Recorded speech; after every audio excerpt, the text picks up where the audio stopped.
Hey, what's up, guys? We are back with C&E TV episode 7? I think it's 6, 5 or 6. And today's episode, we're going to be talking about why working smarter always beats working harder every single time.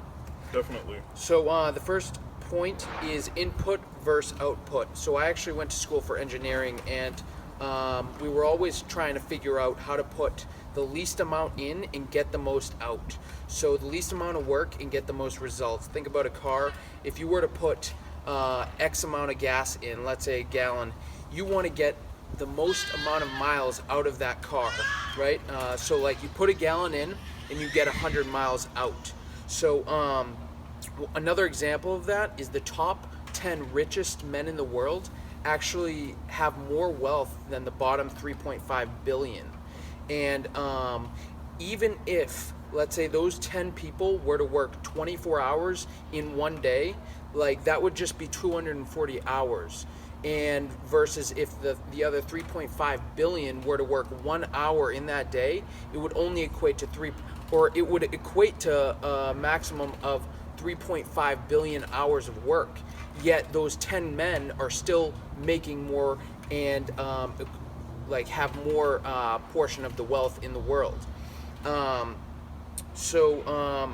That is what the first topic is: input versus output. And I wanted to touch on that just a little bit more because I went to school for business management, and I was learning a lot of theories from my teachers who necessarily didn't own a business, but they were teaching about how to run a business, or some ideas on like how to learn about business owners or what steps you should take to open up a business or something like that. And I found that I learned more by actually working a little bit smarter, leaving the classroom, facing it hands-on, face first, dumping myself into the business world and just doing it from experience instead of sitting down in a class and actually learning about it. So as far as smarter for me, it's literally maximizing your time and using your time wisely, because you can't get time back. So would I have rather sit in class and take notes about learning about business, or would I want to take it face on, or like get in front of the door and put my foot in front of the door and learn how to open up a business, which we're trying to do now. So that's working smarter in my opinion. Not learning too much about it, or learning from people who have opened up a business, rather than just going, taking it full on and learning and seeing all the mistakes that you would make and all the progress that you would make in the way. So that's really huge. Yeah, so it's like literally just trying to maximize your time and get the most out of the amount of time that you're actually spending in whatever area that may be, rather than working 8 to 10 hours and not having the maximum results that you get out, and really focusing on the goal as in maximizing your time rather than just working really hard. Definitely. I think the end goal should be how to get the most out of the time that you spend, rather than just working, like how they say, really hustle all the time. And I think it's almost gives a bad representation as to what you should really be striving for. Instead of striving for just working all the time, working 10 to 15 hours a day, it should rather be working for 1 to 2 or 1 to 4 and getting the most out of it. And more, getting 2 times or 10 times the amount of results back with half the amount of time. And there was also that book, The 4-Hour Work Week, which really impacted me. I read that in college.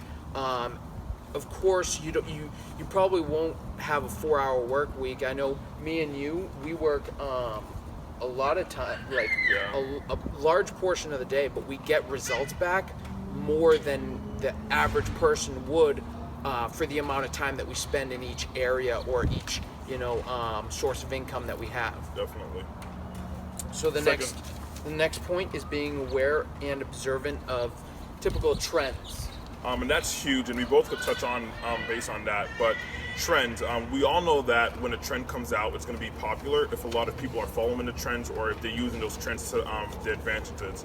And what I would say is try to get into those trends before a lot of people know about it, because at the end of the day, if you're aware of a trend, say for example Facebook ads or new trends to advertise what you're doing, if a company would pay money to have the advertiser using your phone to advertise their products, because it could reach a wide range of people in different countries or in different areas of like in the state, rather than having someone sit outside with a sign waving it to grab people's attention. So being aware of like trends, Facebook ads, one of the trends that most people do use is huge, because you could get your products or your services across the whole Facebook platform, and even Instagram's doing it now, or just has like opening up Instagram or Facebook to market yourself, or like to build your own brand. And that's what we're trying to do, use social media to build a brand and like show our lifestyle in a way. And I feel like it's huge to get ahead of those trends, because it will be huge, and it would be profitable. So if you could get ahead of a trend, get people to follow you, get people to look at what you're doing, and put little time in it, and not working as hard as like going to work, holding up a sign and waving it for people to call your company, rather than investing money into an ad and having the ad reach a certain amount of people or target a few people. It's huge because you're working smarter, literally on your laptop, targeting the same people that, or targeting more people than you would target waving a sign and having cars running around and stuff like that.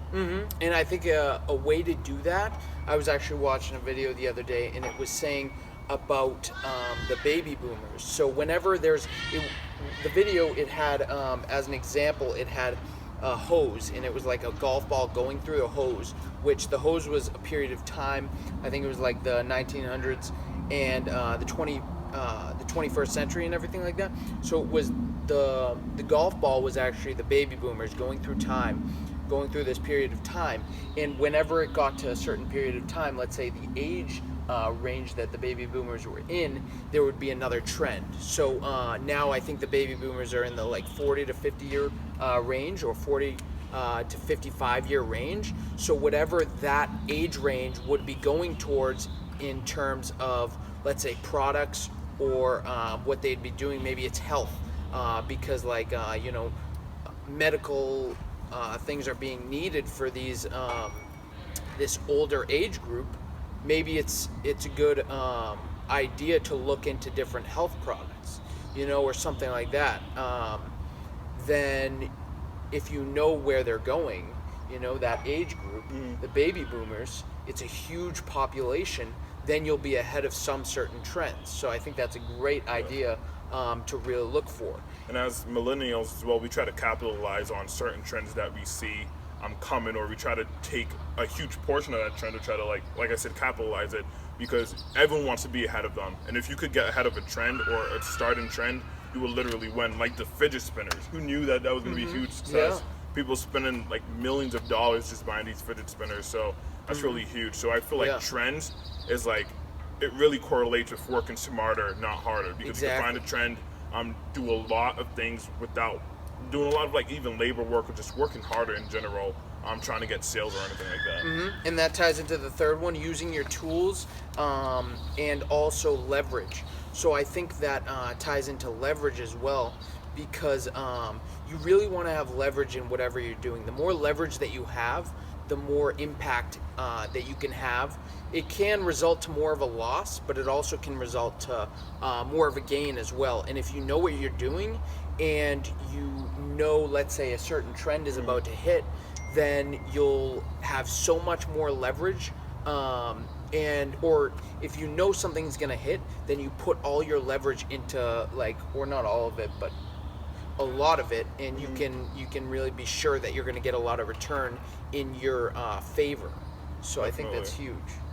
And those are like the three huge topics that we had. But also, like, let's say technology and using your cell phone to really maximize. Let's say using your cell phone to make money nowadays. It's so possible, and you can make a six-figure income just off of your cell phone. So that's another way to use leverage to your favor, using your phone rather than other situations, like, let's say, going to college undecided for 4 years, or psychology major, but yeah, so like using leverage to your advantage, I think that's huge. And that is the three topics that we're going to talk about. Like, subscribe, if you guys have any questions or you guys would just want to start a conversation, leave comments below. Hopefully this will help you guys out. And I would see you soon. We would both see you soon. Have an excellent day, guys. Thank you.